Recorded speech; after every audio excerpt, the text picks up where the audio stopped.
मित्रांनो, माणसाने जंगले तोडून इमारती बांधल्या, मग सजीव तरी काय करणार? चॅनलवरती नवीन असाल तर MM मराठी न्यूजला जरूर सबस्क्राईब करा. या व्हिडिओमध्ये तुम्ही पाहू शकता, हत्ती दिसायला जितका मोठा असतो तितकाच मोठा आहारही त्याला लागतो.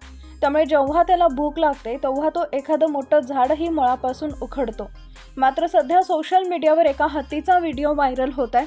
हा हत्ती भूक लागल्यावर गवत किंवा फळ खात नाही, तर थेट धान्याच्या गोदामात शिरतो.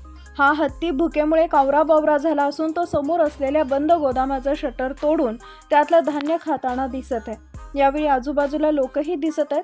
आजूबाजूचे लोक हत्तीला हलकावताना दिसत आहेत. हत्ती मध्येच आजूबाजूला असलेल्या जमावावरही हल्ला करण्याचा प्रयत्न करताना दिसत आहे. प्राण्यांच्या हल्ल्याचे व्हिडिओ अतिशय भयानक आणि थरकाप उडवणारे असतात. सध्या असाच एक व्हिडिओ सोशल मीडियावर व्हायरल होत आहे. @नरेशबहरीन नावाच्या ट्विटर अकाउंटवरून हा व्हिडिओ शेअर करण्यात आलाय.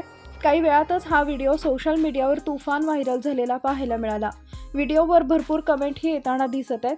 एकाने यावर प्रतिक्रिया दिली आहे की प्राण्यांना जर आपण त्रास दिला नाही तर ते आपल्याला त्रास देणार नाहीत, अशी प्रतिक्रिया दिली आहे.